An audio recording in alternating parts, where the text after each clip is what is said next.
cara penyusunan format itu harus berdasarkan the right man and the right place.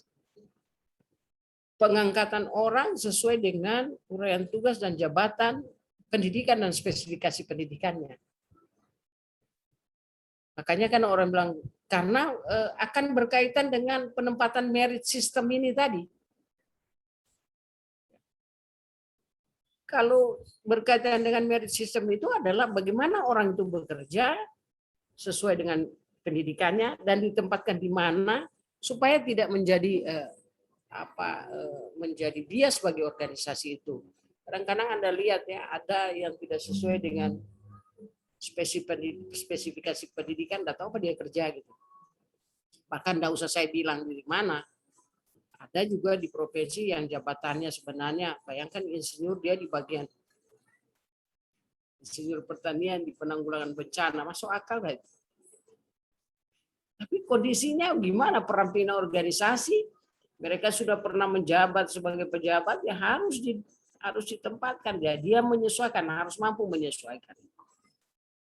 Penyusunan ini tentunya tidak sesuai dengan harapan pemerintah daerah. Maunya, saya harus hasil kajian saya berapa yang meninggal di spesifikasi pendidikan ini berdasarkan analisa kebutuhan, analisa jabatan, dan analisa pekerjaan itu dibutuhkan orang sarjana hukum sekian. Ternyata yang dikasih data cuma satu. Ini yang terjadi sekarang, yang menjadi polemik bagi kita, bagi pemerintah daerah adalah itu. Kita masih butuh sekian. Contoh saja, teman-teman akuntansi itu minimal satu OPD itu 2 jurusan akuntansi, karena membuat pelaporan keuangan, membuat pelaporan aplikasi barang. Harusnya orang akuntansi, tapi tidak semua orang ada akuntansi OPD itu. Belum mencukupi sebenarnya dari uraian tugas itu. Saya juga tidak tahu apa dasarnya Menpan dengan Bapeda dengan BAKN yang tidak menyetujui. Cuma disetujui dulu-dulu, masih zamannya saya masih asisten 3 dan sekda. Disetujui semua itu K2 yang saya lihat tidak apa ya. Sudahlah. Mau jadi apa daerah kita ini kalau dengan katinting semua yang diangkat. Ya, mau di apa, sudah itu kebijakan pemerintah gitu kan. Bahkan sekarang ini Anda lihat itu tenaga honorer menuntut diangkat. Begitu diberikan peluang P3K masih belum sesuai juga. Demo macam-macam. Yang paling banyak ini guru dan tenaga medis. Guru ini guru terpencil belum diangkat-angkat. Maka tahun ini dibuka pengangkatan P3K. Tapi masih dikomplain. Mereka bilang tidak ada kesetaraan. Dibeda-bedakan dong. Begitu masuk ujian formasi, tidak lulus juga. Sama lagi, kembali ke honorer. Nah, ketika kita bicara merit, kemarin juga pemerintah daerah Sulawesi Tengah sudah belajar banyak ya dari BPSDM dan sepengetahuan Pak Sekda bahwa kita mau menerapkan manajemen talenta berdasarkan merit system. Saya sudah jelaskan kemarin ya. Jadi bagaimana pengangkatan persiapan, walaupun tidak semua dari sistem pengelolaan ASN itu diambil dijadikan pengelola. Ya, jadi masih menjadi contoh kita ambil di Jawa Barat. Di Jawa Barat memang wajar aja kalau dia jadikan dia kota Bandung sebagai smart city. Inovasinya cukup tinggi ya, dan selalu menjadi pemenang inovasi termasuk sama Jawa Timur, Jawa Tengah.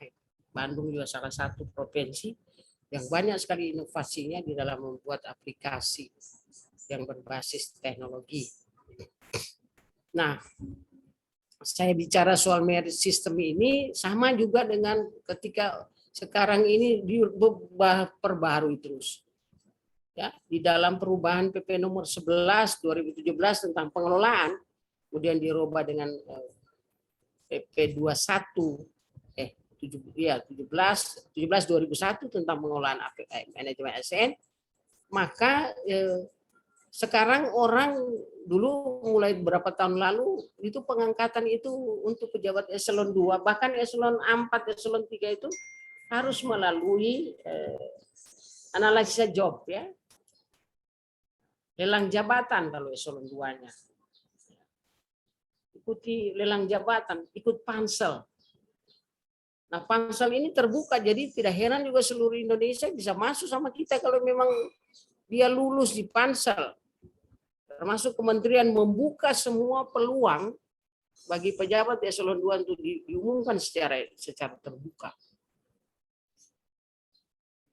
Jadi bisa saja orang-orang kita kalau dia lulus pintar, dia dapat terbaik, dia bisa kerja sana. Banyak yang ikut pansel ya, teman-teman kita yang ternyata masuk di kementerian yang paling banyak di desa tertinggal. Oh, banyak orang. Saya lihat baguslah mereka. Jadi ini juga sistem merit yang diupayakan bahwa untuk menempatkan seseorang menjadi yang profesional. Jadi semua ketika kita bicara manajemen talenta, tidak boleh tidak melalui prosedur, tidak boleh berdasarkan tidak aturan, harus aturan. Jadi ketika menempatkan seseorang, bahasa kita, oh pantas.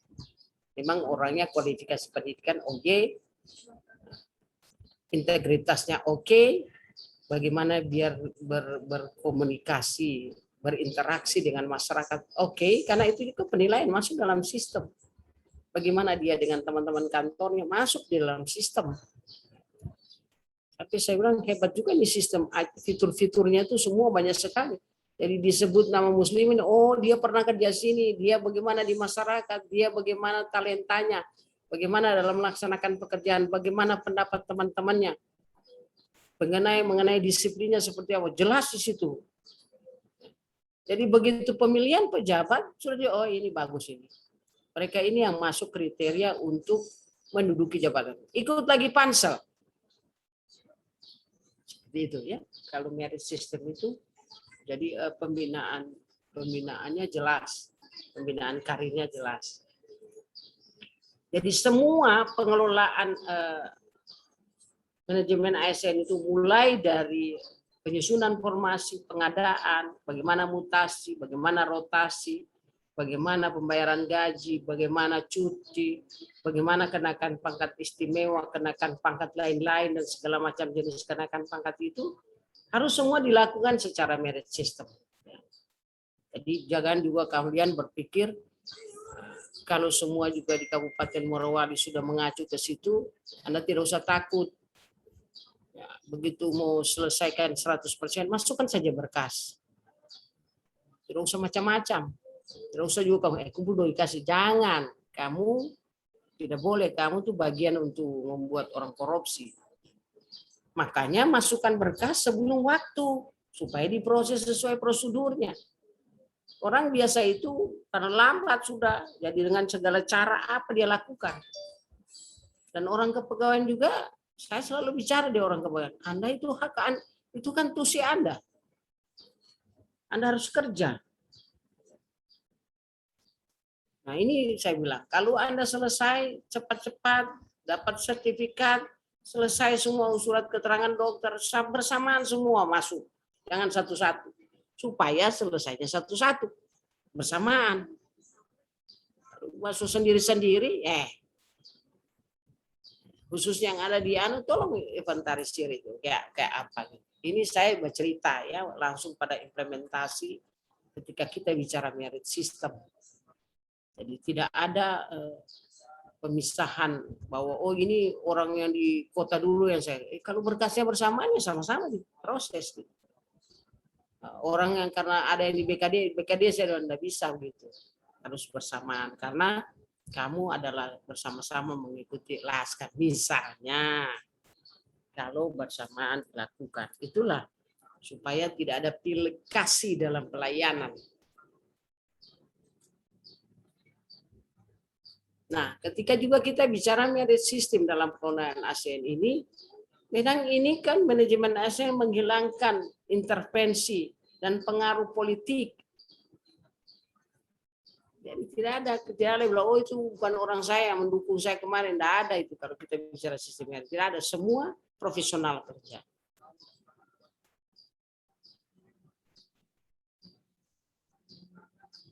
Jadi penempatan orang juga dalam jabatan tidak ada like and dislike.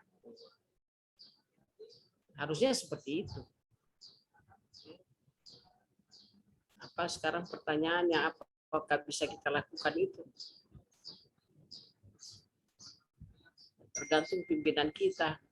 Jangan cuma dia pakai orang-orangnya dia. Nah, ini tim sukses saya, tim suksesnya semua yang dikasih masukannya dia diterima semua. Bagaimana orang yang bukan tim sukses, kasihan? Kapan dia dikasih kesempatan? Padahal dia orang punya kualitas. Nah, oleh karena itu, saya ingin sampaikan pada saudara, jangan terlibat dalam politik praktis. Ya, adalah kita pegawai negeri sipil harus netral. Di dalam merit system itu ya memang itu diharapkan netral.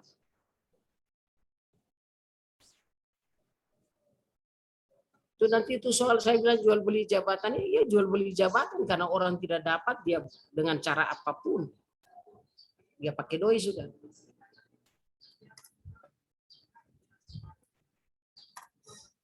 Kemudian setelah kita bicara merit, ini kalau bicara merit system banyak betul dari masing-masing kegiatan itu. Nah ini pengelolaan ASN nanti kita bicara bagaimana, tadi saya bicara soal penyusunan kebutuhan. Yang kemudian bagaimana proses pengadaan, Anda ikuti proses pengadaan itu. Anda testing, mengikuti pembukaan secara umum, sehingga tidak ada dipilih bahwa orang Morowali saja yang boleh masuk. Tidak, itu terbuka untuk umum. Sehingga di antara kalian kan ada yang bukan orang Morowali. Karena ikut sana testing lulus, ya lulus. Gitu kan. Kalau Pak Muslim ini orang asli sana, bukan dari selatan ya? Selatan, Bu. Nah itu. Tapi kalau orang selatan, kalau buka formasi, orang tidak terima orang dari Palu ya, dari Morowali. sorry. Jadi, astagfirullahaladzim. Jadi betul-betul terbuka ya, kita ini di Sulawesi Tengah terbuka. Anda lihat saja, siapa saja boleh jadi pejabat, sepanjang dia berkualitas. Tidak ada, hanya orang Morowali, tidak ada bahasa gitu. Dan kalau juga diberikan persentase lebih besar, wajar-wajar lah. Saya pikir wajar-wajar ya, memberdayakan masyarakat di situ. Kalau saya wajar-wajar itu, persentasenya diutamakan teman-teman di situ yang memang berkecimpung situ, lahir di situ, sekolah di situ, makan di situ, segala macam. Ya. Oke, ketika kita bicara juga pengelolaan ASN ini, bagaimana sistem pengadaannya, Anda sudah lihat sistem CAT, jadi tidak ada aku pilih-pilih, oh saya kenal Pak Muslimin, saya kenal Ibu Ika, katanya Bupati kenal begitu, jadi kasih lulus. Tidak ada itu dari hasil pekerjaan Anda. Ya mudah-mudahan tidak seperti apa yang saya bilang ini, namanya juga sistem masih dikelola oleh manusia, bisa saja. Ya mudah-mudahan tidak, tapi saya berpikir positif. Tidak boleh kita berpikir negatif. Saya berpikir positif bahwa Anda ini diterima memang betul-betul murni karena kualitas, karena memang lulus. Karena juga kalau orang yang tidak betul, beban juga bagi dia. Tuh, mana ya? Apalagi kalau tidak dibarengi dengan kinerjanya, stres itu. Kalau syukur-syukur kalau dia sudah selesaikan dia punya kewajiban, kalau belum, berapa lagi? Saya tidak boleh cerita itu ya. Saya yakin Anda bagus semua ya, bekerja dengan bagus. Nah, yang ketiga adalah bagaimana mutasi. Bagaimana mutasi. Nanti selanjutnya saya bicara soal yang pertama lagi kedudukan manajemen. Kita ini masih pada tahapan indikator pembelajaran apa yang kita bahas ya. Padahal saya sudah jelaskan semua, hampir semua. Oke, nah, kondisi. Kita kembali ke habitat. Bagaimana katanya kondisi pegawai saat ini? Masih banyak tuntutan orang bahwa kita ini masih bertele-tele. Sistem birokrasinya itu masih berbelit-belit. Layanan sektor publik belum memuaskan. Kita bicara soal pelayanan publik, ya masih banyak orang mengeluh. Baik di kesehatan, pendidikan, belum yang sektor-sektor lain masih ada orang mengeluh, masyarakat mengeluh. Walaupun pemerintah daerah sudah berupaya memperbaiki sistem, memperbaiki SOP-nya, tapi masih ada juga yang mengeluh.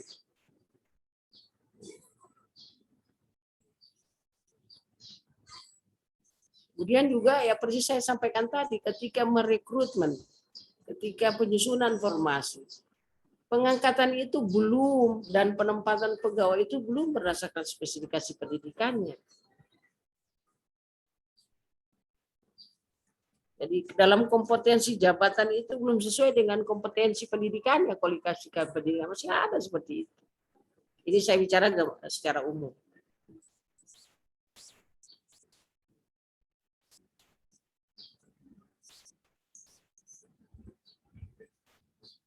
Nah, kalau semua ini dengan manajemen ASN ini diperbaiki dengan melalui sistem merit itu, jadi mulai dari pengangkatan calon, ya penempatannya sesuai dengan promosinya jabatan untuk mengarah kepada tata kelola pemerintahan yang baik.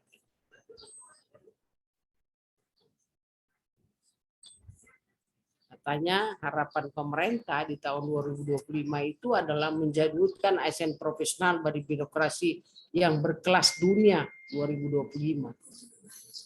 Nah, jelang perjalanan ini sudah apa yang dilakukan pemerintah dalam rangka perbaikan manajemen ASN ini? Banyak sekali ya. Khususnya dalam hal perbaikan sistem, macam-macam diperbaiki.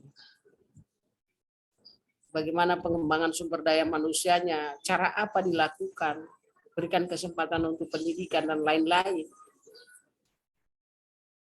Mudah-mudahan juga itu menjadi skala prioritas pemerintah daerah.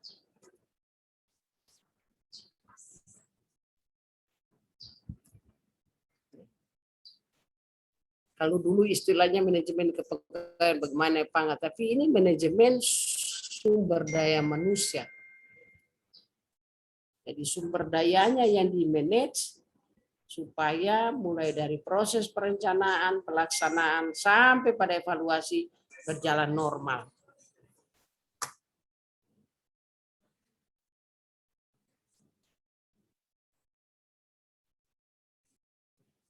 Ini status dan jenis status dan kedudukan ASN. Status, kalau jenis kita sebut PNS itu ada PPK, ya statusnya. Pegawai negeri sipil, kemudian pegawai yang diangkat dengan kontrak kerja. Perbedaannya ini ada kan?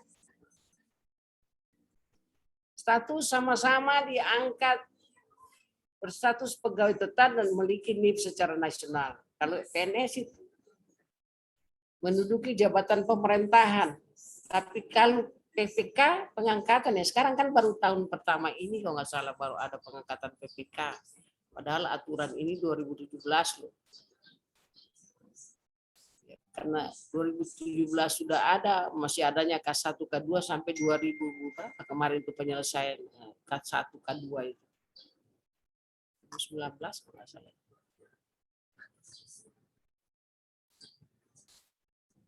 18 ya, iya 18.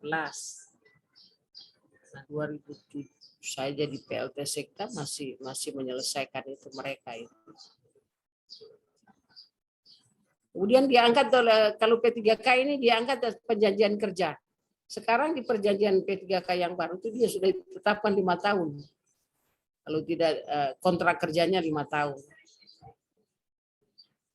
Jadi kalau misal sama 5 tahun dia lulus, seleksi juga, testing juga mereka, bukan karena dia sudah lama. Kalau PPK itu adalah tenaga yang dibutuhkan pada organisasi, memang butuh sekali dia spesifikasi pendidikan, makanya dia angkat PPK. ya kontrak kerja dengan spesifikasi pendidikan itu, atau tenaga-tenaga yang dibutuhkan teknis dia angkat. Tapi sekarang kan kita, Anda juga tahu, di semua OPD itu banyak sekali PHL.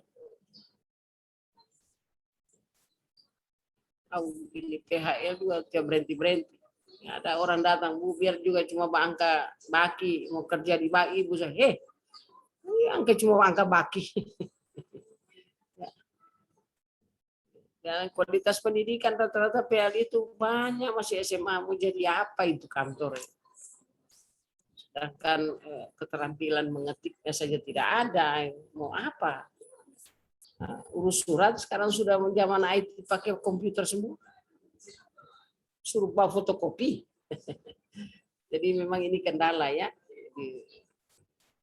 Makanya tahun ini saya lihat sudah dibuka P3K ya. Mudah-mudahan P3K itu memang dibutuhkan oleh OPD itu. Karena sudah ada memang mereka yang sudah bekerja itu mau di P3K kan. Mudah-mudahan ketika mereka lulus memang pendidikan umum mereka itu memang dibutuhkan di OPD itu. Kalau tidak ada pasti dia tidak lulus.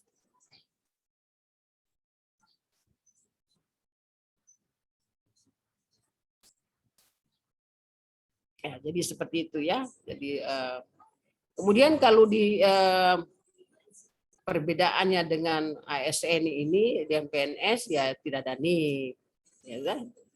Tapi fasilitas lain bisa disamakan itu.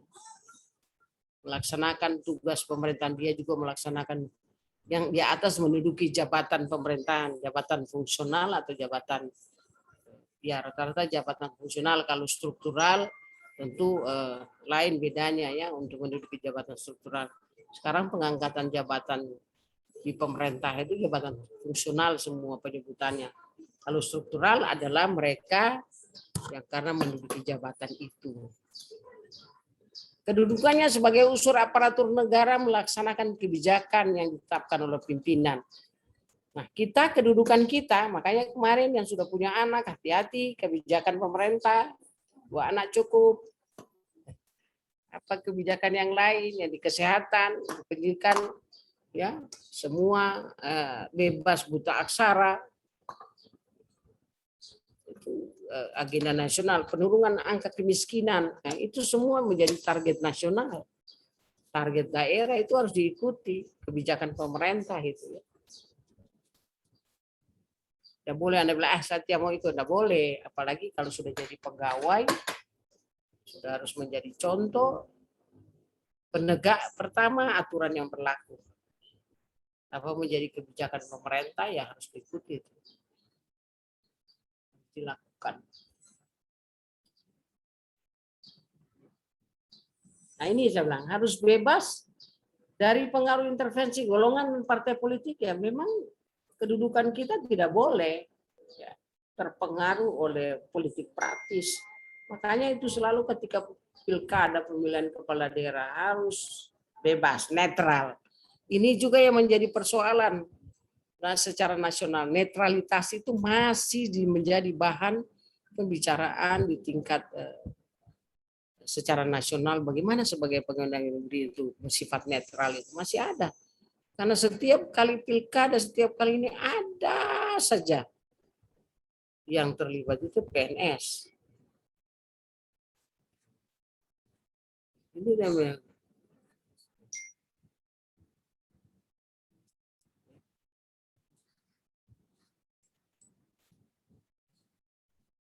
Jadi seperti itu ya. Jadi ini pengaruh bebas dari pengaruh intervensi ini karena kedudukan kita tidak boleh menjadi pemenang, menjadi pendukung ini segala macam.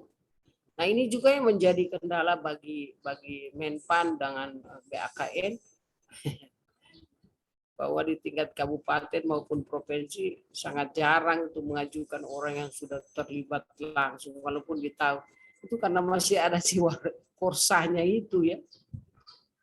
Cuma hanya lokal bapak-bapak dan pejabat yang ada di daerah saya tahu bahwa ini dia pendukung keras ini. Nah, makanya ada istilah di rumpu-rumpu. karena tidak dilaporkan secara resmi. Harusnya dilapor itu ya. Walaupun ada yang dilapor, sudah ada yang dilapor, saya tahu persis itu. Dia tahu bagaimana penyelesaiannya. Karena hukumannya belum jelas, masih ada hukuman ringan, ada teguran saja. Ini yang pemberlakuannya itu yang belum tegas kalau menurut saya ya. Itu tergantung. Jadi beda-beda ya kepemimpinan kepala daerah masing-masing ini beda. Kalau Anda dulu dengan di Morowali,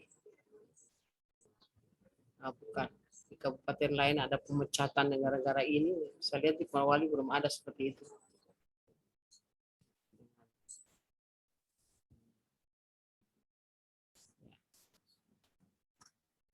Jadi kita bicara soal jenis, status, kedudukan ASN. Jadi sudah jelas ya PNS itu seperti apa, P3K statusnya apa, kemudian kedudukan kita sebagai apa. Ini yang sangat berat bagi kita, kedudukan sebagai unsur aparatur negara, melaksanakan kebijakan pimpinan, melaksanakan semua kebijakan pemerintah. Anda bayangkan segitu. Tidak bisa kita main-main, barang kapan saja. Hak, kalau hak ini cepat sekali kita dengar ini jelek. Ya, kalau hak, melalak mata dengar, apa kita punya hak? Gaji, tunjangan, fasilitas, cuti, jaminan pensiun, jaminan hari tua, perlindungan, pengembangan kompetensi. Ini ASN ini. PPK juga seperti gaji, tunjangan, perlindungan. Dia tidak dapat fasilitas ya. Tapi ada juga teman-teman yang karena tenaganya dibutuhkan diberikan fasilitas. Sepanjang OPD itu memberikan surat tugas untuk dia memegang fasilitas kantor misalnya. Misalnya untuk untuk dia bendaharawan ya dikasih laptop misalnya. Tugasnya lebih berat loh ya. Tapi kan tenaganya dibutuhkan ketika tenaga honornya misalnya dia akuntansi. Ya. Ada yang bertanya, Bu, katanya itu fasilitas. Ya fasilitas itu kalau dalam aturan pemeliharaan barang dan barang aset itu apa yang dipinjamkan, ada berita acara penyerahan, penggunaannya, pemeliharaannya seperti apa.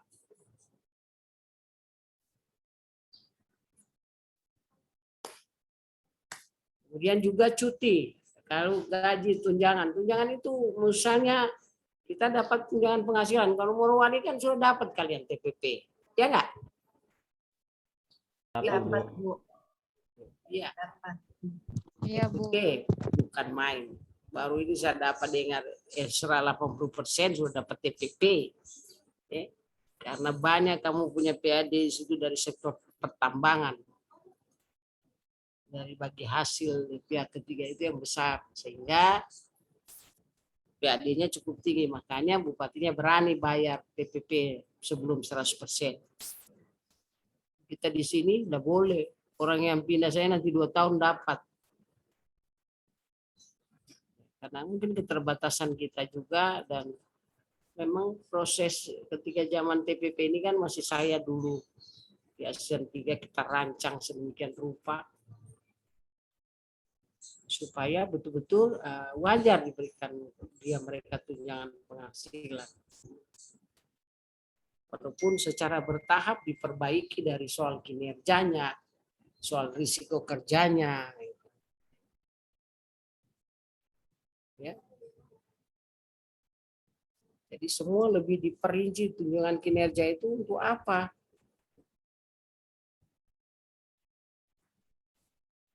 Kalau teman-teman juga yang P3K, tapi kalau yang honor kasihan tiada dapat tunjangan. Pasti tidak itu. Saya tidak tahu di Morowali. Dan yang honor juga dikasih tunjangan di samping gajinya. Mudah-mudahan honornya mereka sudah mencukupi IMR. Karena kita juga di sini tenaga-tenaga honorer itu belum semua mengikuti IMR karena kesiapan. Makanya ada satu OPD sampai 100 lebih dia punya honor, aman dari masuknya bayar. Saya ingat saya masuk dulu di kepala dinas sosial, yang saya kaget dan terkejut ketika saya lihat astaga banyaknya honor di sini. 100 lebih. Nah, saya masuk, saya rapat. Dari mana semua kamu kasihkan orang? Dari mana ini dikasih? Dari mana ini dikasih? Bagaimana tempat duduk? Bahkan tidak ada tempat duduk. Kok bisanya saya bilang? Menerima orang tidak jelas tanpa duduk.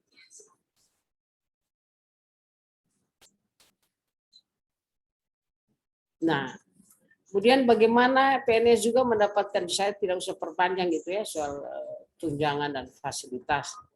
Cuti ini juga hak kita ya.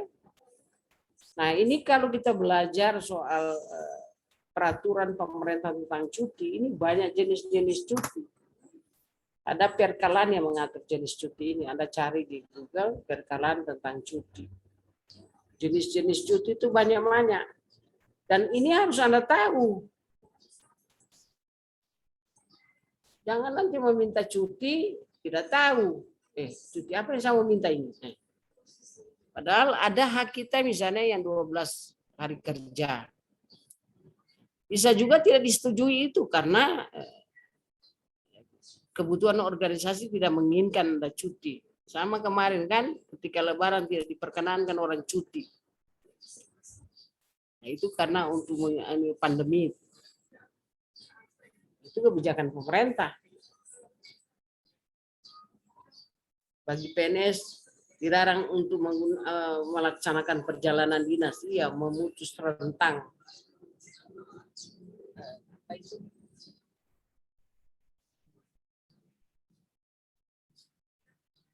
Corona ya. Nah, jaminan pensiun, jaminan hari tua, kita dapat taspen. Dulu dengar bahwa setiap orang mau pensiun dikasih 1 M.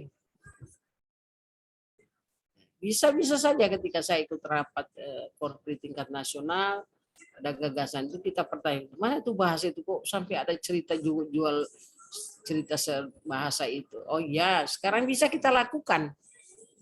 Tapi bagi mereka yang baru masuk seperti kamu ini bisa. Kalau sudah ditetapkan setiap bulan berapa, setiap tahun kamu simpan uang kamu. Karena pemberian taspen juga itu jaminan, itu uang kita juga yang kita potong setiap hari bulan. Cuma besarannya kecil. Atau saya tidak tahu, lupa saya. Ada kan pakai pergolongan itu. Ya, kalau misalnya waktu disampaikan, kalau misalnya diperlakukan semua yang baru masuk ini, kita hitung aja dari umur masa kerjanya, misalnya masa kerjanya sampai 50 tahun dia batas usia pensiun kan gitu, dan 30 tahun masa kerjanya. Coba gitu, diprediksi saja kalau ada bias-biasnya sedikit tidak apa-apa. Wajar dia terima 1 M. Kalau dia 25 tahun kerja, dipotong saja 1 bulan itu 2.500 ke berapa, pokoknya bisa mencapai itu. Bisa itu dengan tunjangan-tunjangan lainnya. Nah, jaminan hari tua juga kita dapat BPJS. Karena BPJS semakin diperkecil. Layanan kesehatan yang mana saja yang bisa dipakai oleh kita. Di kelas berapa dengan golongan yang ada. Dan tidak semua jenis penyakit itu bisa ditanggulangi oleh BPJS. Ini yang kadang-kadang salah kaprah teman-teman, bahwa dianggap bahwa hampir semua, bahkan pemakaian kacamata enggak kali itu. Pemakaian kacamata masih ditanggung BPJS asal melalui prosedur.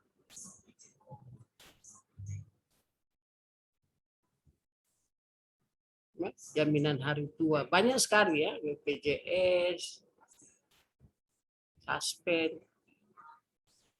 asuransi, tapi tidak ada, kita sudah tidak ada asuransi. Saya tahu kalau kabupaten membuat asuransi tersendiri dengan kerjasama dengan perusahaan asuransi. Tapi kalau kita tuh taspen, masih menggunakan taspen, PNS itu taspen. Nah, bagaimana perlindungan di pemerintahan itu bagi di kabupaten, karena kita ada pengurus Korpri, ada bidang perlindungan, bantuan hukum. Anda juga ke bagian hukum, ketika ada masalah dengan hukum, tergantung dalam melaksanakan tugas, ada bisa minta bantuan di bagian hukum. Itu namanya perlindungan. Termasuk juga ketika orang mau cerai, ada lembaga perlindungan untuk perceraian. Bagaimana? Tapi karena kita sepakat tidak ada maksud untuk menceraikan pegawai. Bagaimana caranya kita memperbaiki mereka?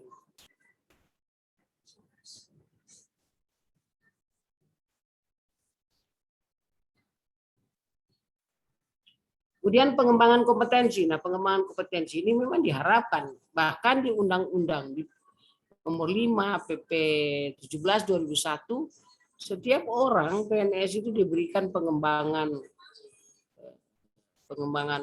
yang bersangkutan 20 JP itu masih masih internal loh. Jadi setiap 1 tahun 20 JP. Anda ikut pelatihan, seminar di mana itu enggak apa-apa kalau itu masuk untuk pengembangan dan itu berpengaruh terhadap kinerja Anda, enggak apa-apa.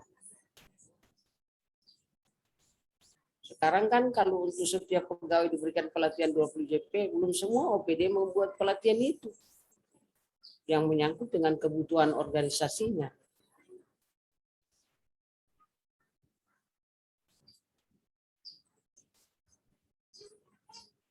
Nah, pengembangan kompetensi ini bisa Anda dapatkan melalui pendidikan umum, seminar, magang, kalau pendidikan pengembangan pergi sekolah umum itu menjadi S1, S2, S2, S3. Biasa kan ada bertanya apa perbedaan dengan izin belajar dan tugas belajar. Ada yang tanya itu ya. Kalau orang tugas belajar betul-betul memang dikirim oleh pemerintah. Saya dengar Morowali ada itu ya, isinya itu menyekolahkan orang-orang yang punya potensi. Kemudian berdasarkan kalau dia tugas belajar, memang di tugas belajar kan jadi dia berhak berangkat kemana yang disetujui oleh pemerintah setempat dan tidak apa-apa dia tidak kerja, memang hanya khusus sekolah. Tapi ada batas waktu misalnya. Ada juga teman-teman nakal juga. Anda pergi S2 ya, paling tinggi 2,5 tahun atau 3, so 5 tahun tiap pulang. Ada banget setiap pulang. Nah, ini kalau kedokteran ya, susah, panjang. Jadi pengembangan kompetensi itu memang diharuskan oleh semua pemerintah daerah. Melalui seminar, pengembangan kompetensi pelatihan umum, pelatihan pendidikan umum, silakan. Nah, memang keharusan itu ya. Katanya kita menjadi aparat yang profesional tangguh di tahun 2025. Target ASN ya. Jadi pengembangan kompetensi ini kadang-kadang tadi tugas belajar. Bagaimana izin belajar? Izin belajar itu tidak meninggalkan tugas. Jadi melanjutkan pendidikan di kota yang sama. Nah, itu sisa kebijakan atasannya ketika jam kerja dia ada kuliah. Dia minta izin, bos saya minta izin dulu 2 jam, ya saya ada kuliah pagi. Ya. Oh, itu kebijakan internal. Tapi tetap tidak bisa dia disebut tugas belajar. Makanya ketika ada penyesuaian ya, penyesuaian dia karena dia sudah dapat S2-nya, itu ada keterangan dia izin belajar dan pernyataan tidak meninggalkan tugas.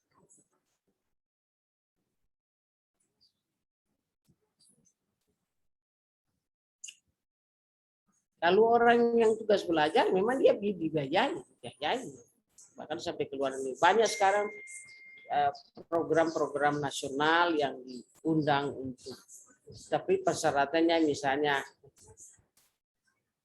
bahasa Inggrisnya ada TOEFL-nya 500. Kalau untuk jurusan-jurusan tertentu ya. Banyak sekali penawaran dari kementerian itu, dari negara-negara tetangga kita, negara ASEAN, bahkan dari Inggris apa semua, banyak, Amerika ya, Australia, memberikan kesempatan kita mengembangkan. Tapi pertanyaannya apa? Kita bisa memenuhi syarat? Biasanya kalau luar negeri itu ada kerjasama dengan Bappenas kita ya, dengan Kementerian Luar Negeri. Jadi sama juga P3K ini juga berhak memperoleh seperti itu, gaji, tunjangan, perlindungan, pengembangan kompetensi. Sampai sini ada yang bertanya? Tanya kamu, capek saya bicara terus dari tadi, kasihan. Ya, silakan Bapak Ibu yang ada yang ingin ditanyakan, silakan. Ada? Kering leher Ibu. Ya, silakan. Belum ada? Bapak Ibu. Saya minum dulu ya. Ya, silakan Bu.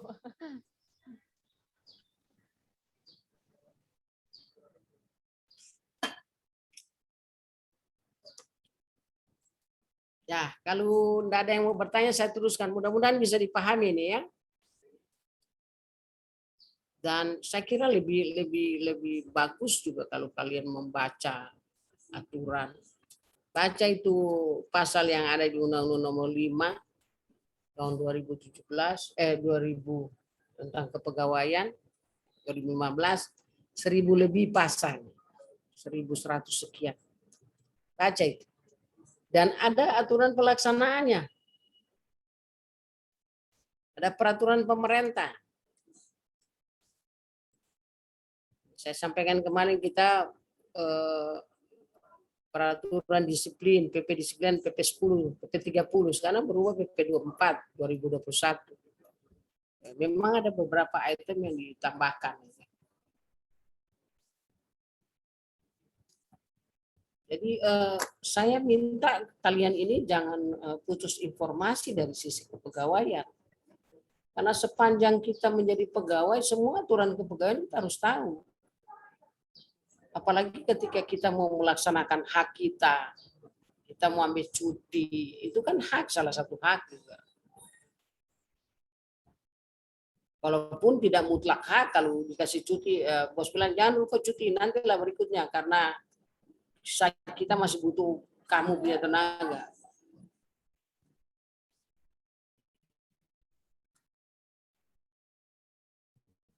Jadi harus belajar betul. Nah, kita bicara sekarang kewajiban. Coba Anda lihat, baca ini. Coba Pak Muslimin baca dulu ini, kewajiban. Kamu baca saja supaya didengar. Kalau saya baca sakit punya kepala, ayo. Kewajiban pegawai ASN yang disebutkan dalam Undang-Undang ASN. 1. Setia dan taat pada Pancasila, Undang-Undang Dasar Negara Republik Indonesia tahun 1945, Negara Kesatuan Republik Indonesia dan pemerintah yang sah. Menjaga persatuan dan kesatuan bangsa. Yang ketiga, melaksanakan kebijakan yang dirumuskan pejabat pemerintah yang berwenang. Menaati ketentuan peraturan perundang-undangan, kemudian melaksanakan tugas kedinasan dengan penuh pengabdian, kejujuran, kesadaran dan tanggung jawab. Menunjukkan integritas dan keteladanan dalam sikap, perilaku, ucapan dan tindakan kepada setiap orang, baik di dalam maupun di luar kedinasan. Menyimpan rahasia jabatan dan hanya dapat mengemukakan rahasia jabatan sesuai dengan ketentuan peraturan perundang-undangan. Dan terakhir, bersedia ditempatkan di seluruh wilayah negara kesatuan Republik Indonesia. Ya, jadi menurut kamu mana yang krusial bagi kamu? Jangan yang terakhir ya. Yang pertama, Bu. Saya rasa kalau iya. yang pertama sudah terpenuhi, mungkin yang lainnya sudah bisa mengikut. Oh gitu. Karena Undang-Undang Dasar itu mengatur tentang hidup dan kehidupan kita ya. Iya, Bu. Bisa Pancasila saja juga. kalau ada pemerintah sekarang kan ada gencar-gencar yang orang mau bikin pemerintah, mau keluar dari negara kesatuan ya. Ada itu. Tapi untung Sulawesi Tengah tidak ada yang kabupaten maupun provinsi yang ingin keluar. Kemudian bagaimana juga kita keteladanan ya, menunjukkan integritas dan keteladanan ini yang sangat sulit bagi kita, yang bisa secara monoton atau secara baik perilaku itu berubah, itu lebih baik. Kemudian juga ada hal-hal yang harus Anda ketahui kalau bukan di luar kewenangan saudara, di dalam rangka pemberian informasi harus Anda jaga itu. Yang bukan kewenanganmu, jangan coba-coba bicara. Ini yang kadang-kadang teman-teman biasa dalam praktik pelaksanaan lupa.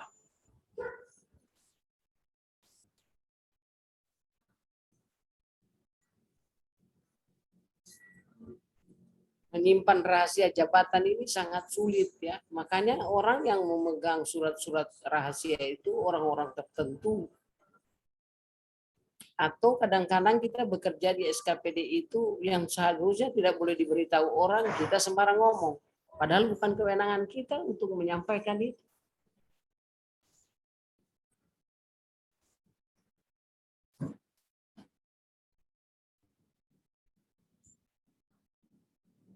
Bukan kewenangan kita untuk menyampaikan itu.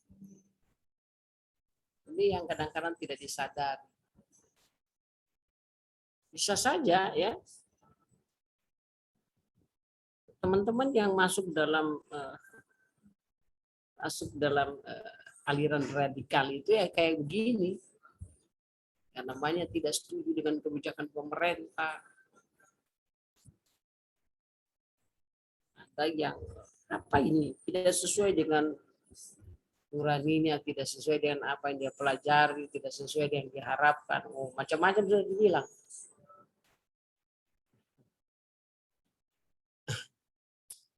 Ya. Jadi ini yang saya minta juga harus Anda perhatikan semua apa menjadi kewajiban.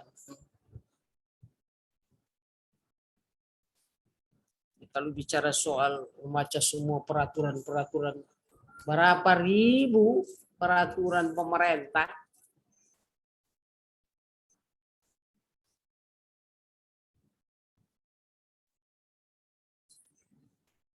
sedangkan saja ketika kita bicara dasar-dasar negara kita dan pelaksanaan daripada butir-butir Pancasila yang sekian ribu itu apa sudah mampu kita terapkan?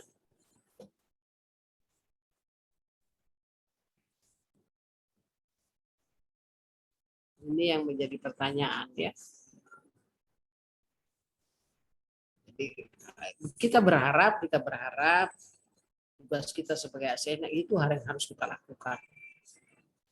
Memang perlu kesabaran dan perlu keikhlasan. Sekali lagi perlu keikhlasan. Jangan ada tekanan dari kamu. Karena kalau pelaksanaan itu secara terpaksa, tidak bagus terhadap kinerja.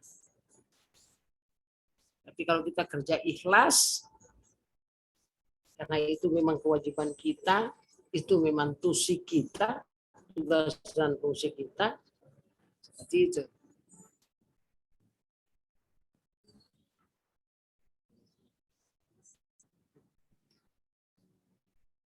Nah, ini yang harus Anda selalu, kalau bisa ditempel-tempel saja itu di rumah. Apa yang harus terjadi? Supaya ada self control kita. Oh, yo, saya ASN. Harus begini. Minimal bisa diterapkan di keluarga sendiri. Memberikan contoh pada anak-anak kita. Sama dengan penerapan untuk anti korupsi. dari keluarga kecil kita saja. Kalau kita orang tua ini banyak berbohong sama anak, anak-anak itu baik ikut jadi pembohong juga. Tapi kalau kita tidak, ya tidak. Ketahuan tuh juga dalam perilaku mendidik anak-anak itu, contoh saja yang tidak kita sadar, ketika kita masih kecil kita kasih tahu awas setan, awas setan. Sampai besar biar gelap sedikit dia bilang ada setan. Ya, karena sudah mindset gitu.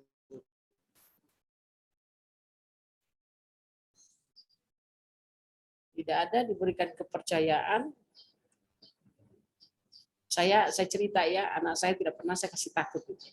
Jadi biar jam malam keluar dari kamar mereka itu berani, karena tidak pernah saya intervensi. Awas, jauh situ ada anu. Ngapain? Jadi kecil minta maaf, kita ajarkan dengan agama. Sudah kalau ada begitu baca Al-Fatihah macam-macam ya. Jadi sampai besar mereka tidak ada terkontaminasi bahwa takut. Masuk juga bicara berbohong, makanya saya tidak mau anak saya ada pembohong. Jadi kalau kamu mau lihat saya juga dicerita ya. Anak saya itu semua tahu apa yang saya punya. Saya bebas, silakan. Kalau Anda mau pakai itu, apakah itu memang sesuai kebutuhan? Itu aja dikasih tahu. Tidak pernah saya mau nanti ada uangnya, enggak ada. Itu prioritas. Silakan. Jadi kasih berpikir mereka untuk mengelola seperti itu. Saya bukan nanti sekarang, dari kecil anak-anak saya sudah kasih begitu. Sehingga tidak ada rahasia di antara kita.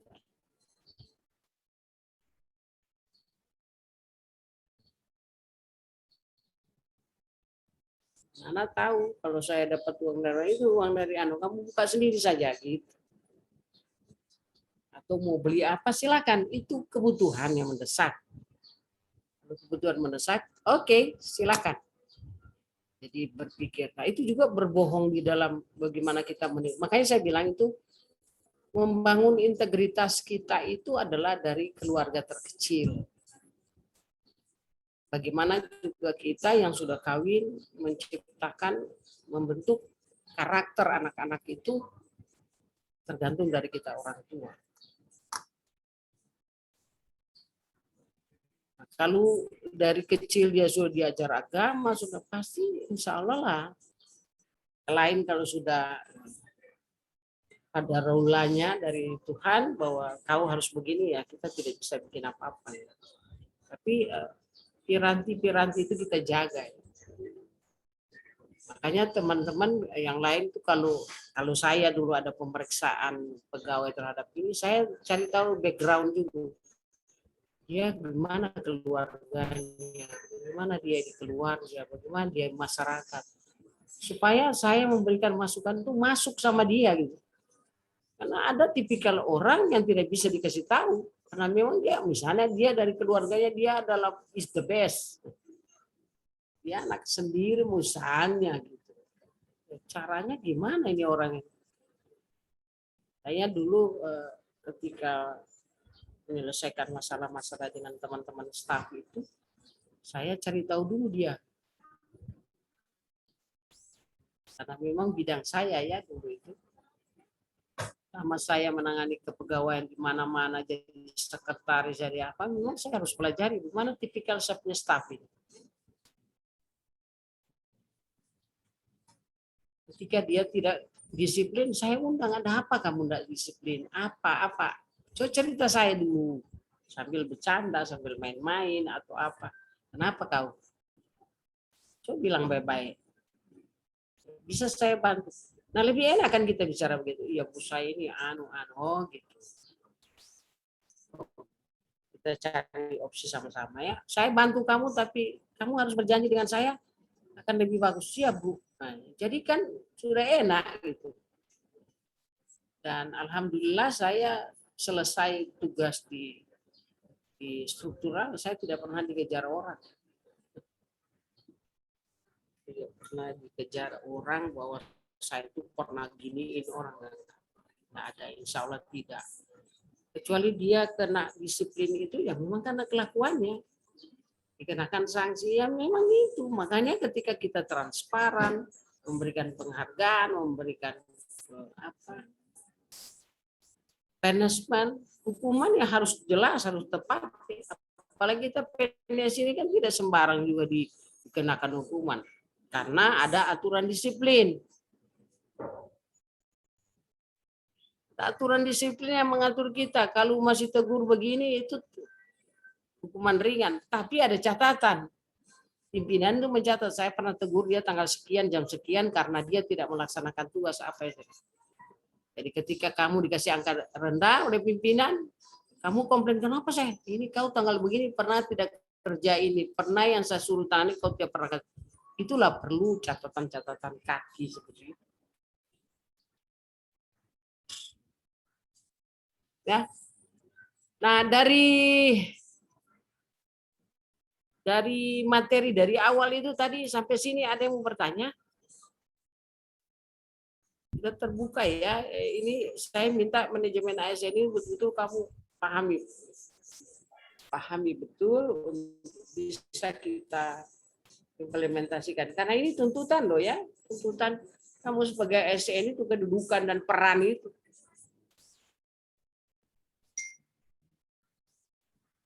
Ada yang mau bertanya, resen, enggak?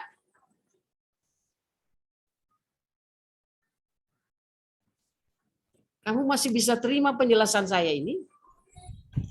Halo? Siap, bisa Bu. Bisa, Bu. Bisa Bu. Bisa ya. Kamu tahu saya capek. Ya, Pak Faisal ada yang mau tanya? Tidak? Belum ada, Bu. Oke, belum ada. Saya kira kau sudah in mood, unmood mau bertanya. Saya lanjut ya. Kita sepakat lagi, ini sekarang lagi 5 menit, jam setengah 6. 20 menit lagi, 10 menit lagi ya.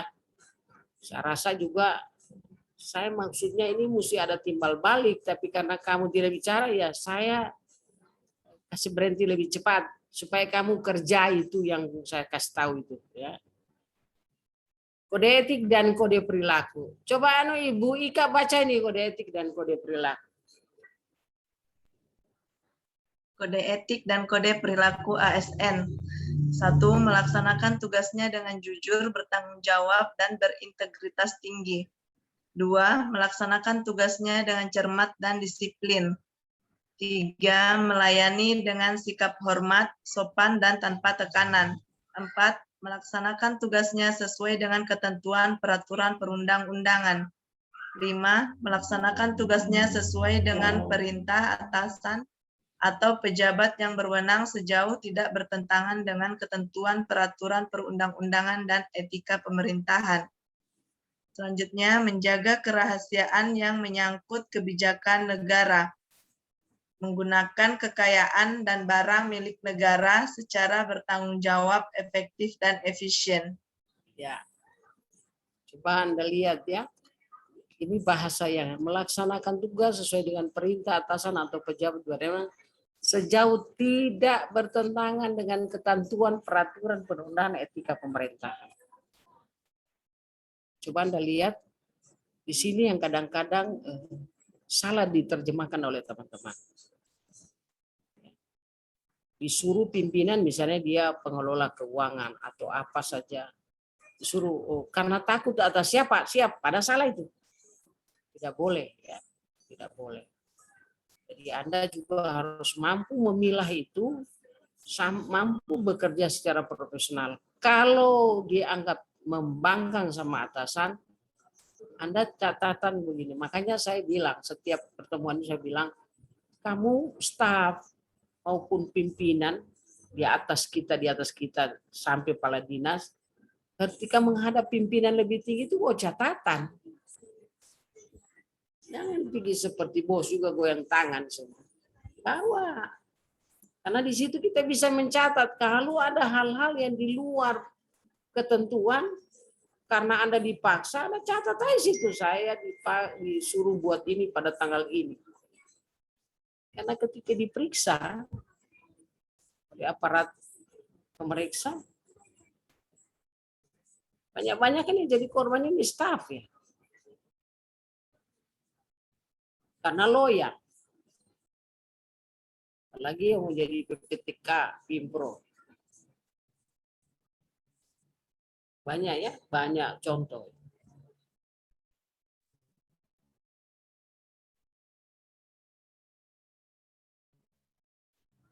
Kalau Anda mau bawa catatan, Bapak para dulu sedikit apa yang Bapak suruh sama saya. Jadi begitu ada pemeriksaan ketika terjadi kesalahan, Anda dituduh salah satu terlibat dalam pelaksanaan itu, dia bilang saya sudah kasih tahu Pak, tapi saya disuruh. Lepas Anda itu.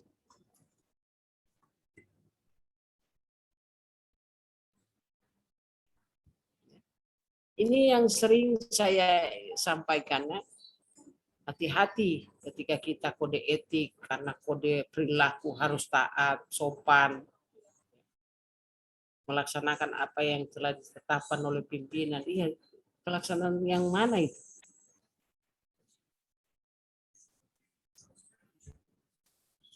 Prinsip saya, teman saya, kalau staff saya itu ada yang membantah, misalnya, Bu, saya harusnya seperti begini, saya suka itu.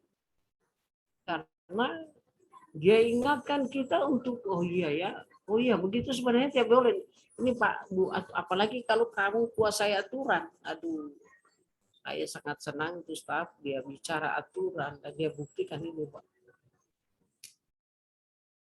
Jadi kita sebagai staf loyal, tapi loyal pada ketentuan. Kalau tidak sesuai, ya bikin catatan. Memang kadang-kadang kita juga bikin begini, suka melakukan telahan staf pada atasan. Sebaiknya dalam menanggulangi isu-isu yang terjadi di kita itu bikin ini. Kan biasa kita bikin telahan staf, toh. Tapi kadang-kadang tidak diterima oleh, sudahlah, nggak apa-apa. Yang penting Anda sudah melakukan niat yang baik.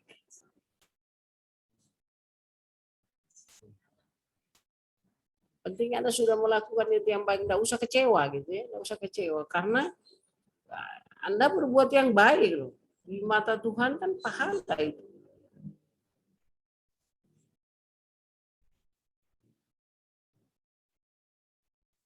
Jadi kalau Anda berbuat baik untuk kepentingan kantor itu, terus dia disetujui, ya jangan kecil hati lah. Dan tidak usah kecewa, menumbuhkan semangat kerja menurun, jangan. Itu sebenarnya tantangan bagi saudara. Bagaimana mampu meminimalisir ya, meminimalisir semua yang terjadi kalau menurut kita ini tidak sesuai. Kan ketika melaksanakan tujuan itu dengan sesuatu niat yang baik, ada pengaruh faktor internal, faktor eksternal, ya itu kita harus siap itu. Bagaimana mengatur strategi itu bisa kita selesaikan.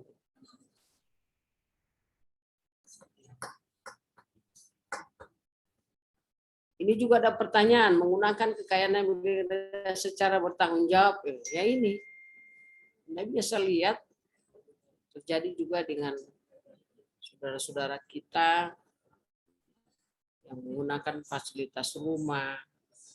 Banyak itu guru, pas sudah pindah dia sudah mau pindah. Karena dia suka sebesar rumah siapa suruh kasih besar. Padahal itu kan cuma rumah jabatan.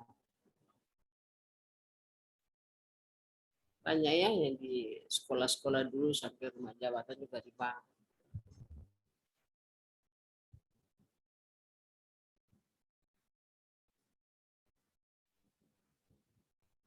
Ini yang kadang-kadang yang apa namanya kita lupa itu.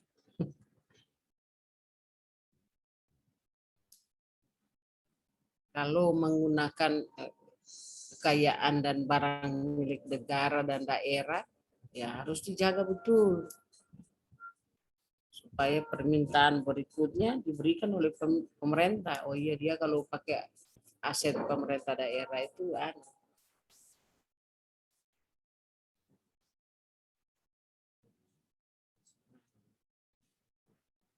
bisa dilakukan. Sampai di sini ada yang mau tanya? Banyak waktu ini kita mau bicara ini. Belum ada ya, oke saya terus ya, masih ada waktu 10 menit. Izin Bu, saya Bu. Oh iya silakan. Ya, terima kasih atas kesempatannya Bu. Yang saya ingin tanyakan, bagaimana bila misalnya di instansi kita menemukan rekan kerja yang melakukan pelanggaran kode etik dan kode perilaku. Misalnya Bu, yang paling sering gratifikasi. Apakah kita harus menunggu datangnya inspektorat atau bagaimana Bu tahapan-tahapannya? Apa yang harus kita siapkan untuk melaporkan hal tersebut? Oke, ini Terima bagus ya. Jadi ini pertanyaan bagus sekali. Ketika di antara kalian ada yang menurut kacamata saudara bahwa dia melakukan gratifikasi. Ingat, dalam pengawasan pegawai itu ada pengawasan yang dilakukan secara berjenjang. Jadi atasan langsungnya.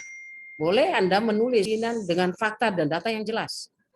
Nanti gerak pelaksanaannya itu bukan Anda, tapi diserahkan kepada atasannya. Dia panggil, apa betul kamu? Biasa kita hadapi juga begitu. Dapat surat disampaikan oleh staf bahwa ada terjadi begini-begini. Itu atasan langsung ya, karena pengawasan melekat itu pada atasan langsung. Anda tidak ada berhak untuk itu. Anda berhak kalau menyampaikan secara tertulis dengan fakta dan data dan tidak mencari kambing hitam.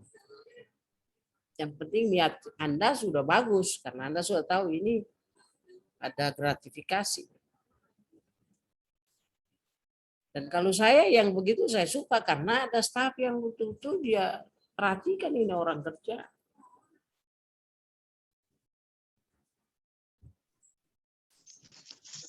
Tidak asal kerja. Jadi supaya juga Anda dalam proses pengadaan atau proses pembelian itu sesuai dengan prosedur.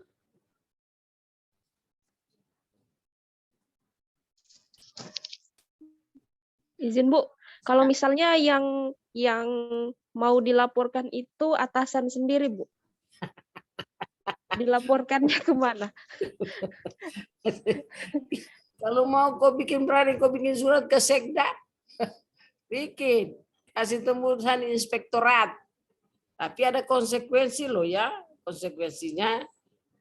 Makanya saya bilang boleh-boleh saja itu. Kalau bukti data itu jelas, tidak mengada-ngada, tidak karena tidak suka sama pimpinan. Dan kalau Anda menganggap seperti itu, Anda masuk aja sama pimpinan. Pak, kenapa terjadi begini? Tidak apa-apa. Biar dia secara terbuka, dia tahu bahwa ada staf saya tahu. Itu namanya penyesalan secara internal. Ya. Lebih bagus itu dari hati yang dalam, Anda sampaikan ke pimpinan. Pak, saya minta maaf, Pak. Dengan temuan ini. Dan itu yang saya bilang tadi, ketika membuat laporan, mengklarifikasi masalah-masalah yang terjadi, harus ada data jelas. Ya, kalau kalian berani langsung ke pimpinan apa dia mau terima atau tidak itu urusannya dia itu. Tapi Anda sudah bebas supaya memberikan kenyamanan kerja dan tidak ada pada seuzon terus sama orang. Anda berdosa terus kalau dia begitu dia terus begini lagi. Itu lagi sumber gratifikasi berdosa terus hari-hari. Jadi untuk kita juga kenyamanan kerja kan gitu. Ya, kalau Anda berani bikinlah surat. Ke Sekda, bahwa ternyata ada begini-begini, kasih masuk inspektor. Terus masuk tuh pemeriksaan khusus. Boleh juga ya kalau mau menjadi menciptakan clean government, pemerintahan yang bersih, silakan aja nggak apa-apa. Makanya saya bilang jadi pemimpin itu risikonya berat. Tidak semua bawahan itu suka sama kita. Tapi kalau saya berpikir, kalau kita menganggap bahwa itu bagian dari kita, saya tidak takut. Saya ya, nah itu saya bilang tadi. Bagaimana kemampuan kita bekerja dengan teman-teman yang ada di SKPD itu, supaya memposisikan kita sebagai seorang pimpinan, misalnya sebagai orang atasan. Ini yang kadang-kadang saya ingin sampaikan pada saudara. Saya banyak sekali ketika saya melaksanakan tugas, banyak sekali menerima surat mosi tidak percaya seluruh staf kepada pimpinan. Seperti model begini nih, kalau 10 orang yang bikin, itu jadi pemeriksaan khusus. Ada pernyataan secara umum, itu diperiksa khusus. Kalau saya yang begitu, saya langsung panggil kepala dinasnya. Ajak dulu buat cerita. Mana sebenarnya kamu tuh di kantor? Bu An, oh gitu, iya. Terus kamu dengar nggak ada masalah begini di situ? Ya boleh cerita sedikit, iya memang begini tapi begini. Waktu itu kamu klarifikasi dengan staf tidak? Oh tidak, Bu An, wah biasa kan cari pembenaran. Begitu saya kasih keluar surat itu, berdiam sudah. Dari sisi mana Anda mengatakan Anda itu benar? Semua. Ini kalau tentu Anda benar, tidak semua yang menandatangani tidak puas dengan Anda. Ada saya berapa kali menerima begitu. Menerima surat, apalagi kalau surat kaleng, wah sudahlah. Tapi surat kaleng tidak menyebut. Tapi saya berharap Anda Ibu Rahma jangan pakai surat kaleng, tidak boleh. Iya, Bu. Nanti kalau ditahu ya. Bisa ada juga orang bikin surat kaleng gitu. Karena tidak mau ditahu identitasnya, dia bilang bikin surat kaleng sampai ke pimpinan. Banyak saya gitu ya, banyak. Nanti kita lihat apakah benar apa tidak. Tapi kalau juga memang fakta jelas, bukti jelas, ada foto dan segala macam, oh itu tidak ada maaf bagi, pasti langsung diproses. Langsung diperintah inspektorat bikin pemeriksaan khusus, masih internal. Ya itu namanya pembinaan OPD. Tuh. Karena ketika terjadi ketimpangan apa, nah ini saya bilang gitu, masih ada tuntutan ganti rugi PNS, TGR, kamu belum dengar itu. Jadi sebenarnya kasus-kasus yang ada di dalam OPD sepanjang masih bisa diklarifikasi, masih bisa dikembalikan kalau dalam bentuk fisik yang bersangkutan. Tidak usah perlu lapor-lapor di kejaksaan. Kita kan ada tim TPTGR, masuk di kejaksaan langsung diperiksa. Padahal mungkin ketika terjadi itu pemeriksaan internal, oh cuma sekian, bisa kamu kembalikan ini, kembalikan. Tapi kalau di pemeriksaan sudah eksternal, sudah tidak ada, tanya kembalikan, mau sedikit tidak dia hukum, kan kasihan juga. Sudah suruh kembali, masuk lagi penjara, jauhkan kepala. Nah, oleh karena itu ada fungsi TPTGR ya, fungsi TPTGR ini membantu kita sebenarnya, walaupun setiap tahun tuh ada terus itu kasus itu yang tidak pernah selesai. Karena begini, ketika kita terjadi kasus itu, sampai itu mesti ditagih terus. Bahkan kalau meninggal, anaknya yang menanggung itu. Karena laporan TPTGR itu berfungsi terus, dipantau sudah berapa pengembalian kerugian negara yang dikembalikan oleh pegawai. Ada laporannya. Kebetulan sekretaris itu jadi ketua TPTGR. Saya ini ceritakan pengalaman saya jadi sebagai pelaksana sebagai sekda kemarin ya harus rapat TPTGR siapa semua yang ada masalah, disurati lagi segera pengembalian angsurannya gitu. Ada yang sudah meninggal, masuk ini yang meninggal ini orang. Tidak bisa Bu, memang kita rapat, bahkan dirapatkan ke kementerian itu, ke Irjen Depdagri. Kemudian kalau rapat dengan BPKP, BPK, ditanya semua juga itu mana TPTGR. Iya kita bilang kita akan sesuaikan, kita akan menyesuaikan. Daripada kita kasih sama pemeriksaan eksternal yang itu langsung dia proses. Langsung dalam tahap penyelidikan. Ya. Oke, Ibu Rahma sudah? Terima Ya. kasih penjelasannya. Oke. Jadi dalam hal pengawasan juga itu kita sering mendengar ada pengawasan berjenjang ya, dilakukan oleh atasan langsung. Saya pernah ditanya ketika saya paparan orasi ilmiah, bagaimana Ibu menerapkan disiplin ini secara baik? Saya bilang satu saja Pak, kalau pengawasan secara berjenjang itu berjalan dengan baik, semua bahkan bagus. Contoh saya bilang, SKP itu apakah dibaca semua sama pimpinan? Enggak. Hanya dikasih angka sembarang. Kita juga lebih dulu kita pasang 90. Padahal masih panjang masa kerja. Lama. 30 tahun, 90 berapa? 200. Padahal batasnya cuma 97.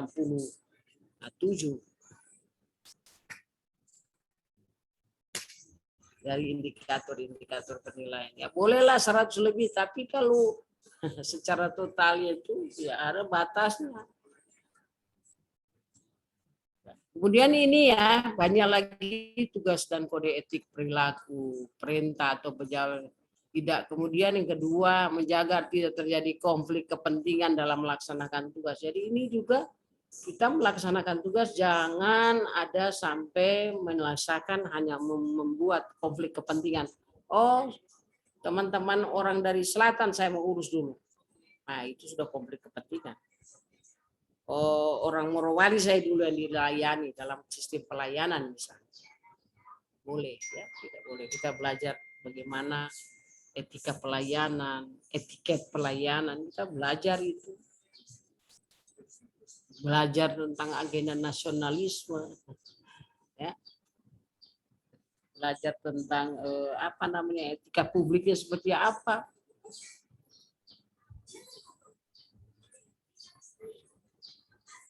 Ini yang juga selalu menjadi memegang teguh nilai dasar, selalu menjaga reputasi dan integritas. Nah, menjaga reputasi dan integritas ini yang sangat harus kita jaga betul. Karena begini dek, dari awal sudah kita punya reputasi, integritas kita. Oh, jangan pakai dia itu. Yaitu pemalas, tukang babanta, sudah reputasinya sudah tidak bagus. Seterusnya Anda pindah di mana atau karena selalu dikasih, memang selalu dikasih dari mana dia bekerja, dia tangkal leher pimpinannya, bakal lain. Ada yang begitu ya, ada yang begitu. Ada bos, di dalam masuk dia kunci pintu, apa maunya bos? Kenapa saya dikasih begitu? Astaga. Ya ada yang begitu ya. Nah inilah menjaga reputasi dan integritas itu sangat ditekankan di kita. Sebenarnya ketika kita menjaga reputasi, integritas itu, dari pemakaian label saja, inisial ini sudah ini menjaga integritas kita. Ada self control terhadap kita bahwa jangan saya pegawai, saya harus jaga integritas kita, harus jaga reputasi kita. Apalagi ketika terjadi di orang banyak, bagaimana dia padahal dia itu pegawai, ya kan tidak bagus. Makanya jangan pegawai itu jangan dijadikan provokator. Tukang kompor gas berapa sumbu? 18 sumbu. Ya, jadi saya harap ya apalagi kalian ini muda-muda, yang perempuan juga itu suka basuh supo, baik-baik. Sekarang ini orang banyak menuntut ya, pencemaran baik dan segala macam itu. Semua juga itu kalau kita jaga itu insya Allah bisa kita bendung.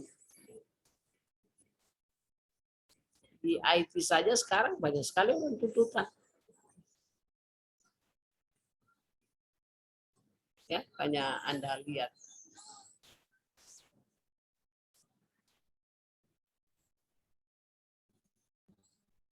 Oke, kemudian tidak menyalakan informasi tadi. Merit system ini yang saya punya maksud. Dari tadi yang saya jelaskan, ketika kita bicara merit, dari 12 macam ini, semua harus beraskan merit. Nah, di dalam pengelolaan ASN ini juga, mulai nanti saya cerita soal penetapan kebutuhan, pengadaan, bagaimana jabatan, bagaimana pola karir, promosi, mutasi, penilaian, penggajian, tunjangan, penghargaan, banyak sekali. Anda sebenarnya sebagai seorang ASN harus belajar manajemen ASN. Ini semua uraian pengelolaan manajemen ASN. Kalau orang dimutasi bagaimana? Bagaimana persyaratan mutasi? Apakah karena pengembangan luas wawasan atau karena kinerjanya?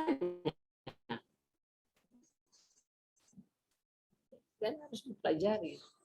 Oh kalian nanti saya perkaya lagi dan sampai pada sistem ini, karena berikutnya ini cerita juga pengelolaan ini ya, sistem merit ini ya tadi semua sama ini ya, kemudian nanti ini pengelolaan ini dua aspek sama, jadi nanti kita ketemu baru kita cerita. Kalau saya cerita seperti ini sampai tengah malam. Oke. Sudah 5:30 lewat. Ibu siapa tadi? Bu Marni, Bu. Hostnya mana sudah Ini pulang? ada, Bu. Ya, Ya. ya sampai ketemu ya. Kita besok nanti tolong Ibu siapa namanya? Ibu Marni. Ya. Kasih tahu besok itu yang angkatan 87 itu gimana? 87 atau 88? Bu? Ya, Morowali juga. Saya Morowali Morowali juga. 89. Saya cari informasi dulu, Bu ya. Cuma Ibu terkait jadwal yang hari Senin ya. Ya, Iya 89 sorry. Ada 89 Morowali juga. Morowali juga. Oh, baik. Oke. Saya kira cukup sampai ketemu besok ya. Mudah-mudahan sehat terus dan saya juga sehat. Itu Bu. Tapi ya. Itu Bu. Oke, terima kasih sampai ketemu besok. Wallahu musta'an. Assalamualaikum warahmatullahi wabarakatuh. Salam. Izin Bu. Izin Bu. Terkait jadwal untuk hari Senin Bu, di sini jadwal ini Bu yang kita akan majukan besok jam 10 Bu, mulainya jam 10. Hah? Jam 10. Yang jam 10 yang 80. Yang 80 karena di sini juga ada jam 10. Jadi mungkin Ibu jam 7.30 Bu ya. Jam 7. Yo lah yang 89, yang 89. Yang 89 Ibu jam 10. Tidak, 89 itu yang 89 itu adalah jam 7.30 sampai jam 9. Berarti Bu kita mulai untuk yang angkatan 90 ini jam 10 Bu ya? Ya iya. Jam 10. Iya. Jam 10 kemudian Bu yang kedua dia di jam 1 ya. Ya berarti, tapi kalau memang besok saya bisa sampai itu kan besok iyalah iya, sampai jam 12 iya, juga ya. Ada istirahat makan kalau saya tekas terus. Ya sudah. Kita ikuti besok yang 90 ini jam 10. Oh iya baik Bu, yang angkatan 90 jam 10, kemudian yang keduanya itu jam 1 Bu ya. Berarti sesuai saja Bu ya. Ya, baik, terima kasih Bu. Terima kasih ya. Sebelum mungkin ditutup Bu, saya persilakan Pak Muslimin. Kita doa dulu. Untuk seluruh peserta latsar duduk siap, gerak. Angkatan 90 golongan 3 telah selesai menerima materi laporan selesai. Terima kasih dan selamat istirahat. Jangan lupa PR. Sebelum kita mengakhiri, marilah kita berdoa sesuai dengan keyakinan dan masing-masing. Dimulai.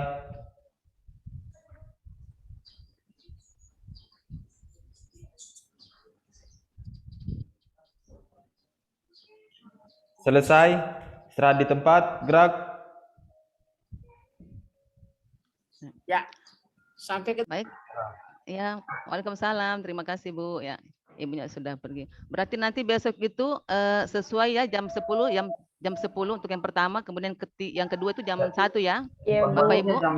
Ya, Ya, Pak Elimudin yang pagi itu tetap dia jam 10 untuk besok. Jam 10 dan kemudian yang keduanya lagi itu jam 1 tetap beliau bilang tadi. Berarti karena beliau ada di angkatan 89 ya, berarti Iya. Jadi Bapak Ibu Terima kasih banyak. Ya. Saya Husmarni dan rekan saya Bu Endang dan rekan saya Pak Elimudin dan rekan-rekan saya lainnya yang di BKPSDM Kabupaten Morowali mengucapkan semoga sehat selalu ya. Ya, tolong jaga kesehatan supaya kita bapak-bapak ini dan ibu-ibu ini bisa sampai di rancangan sampai diaktualisasi. Ya, dan kemudian masuknya 40, insya Allah keluarnya juga 40. Amin. Amin. Ya. Amin.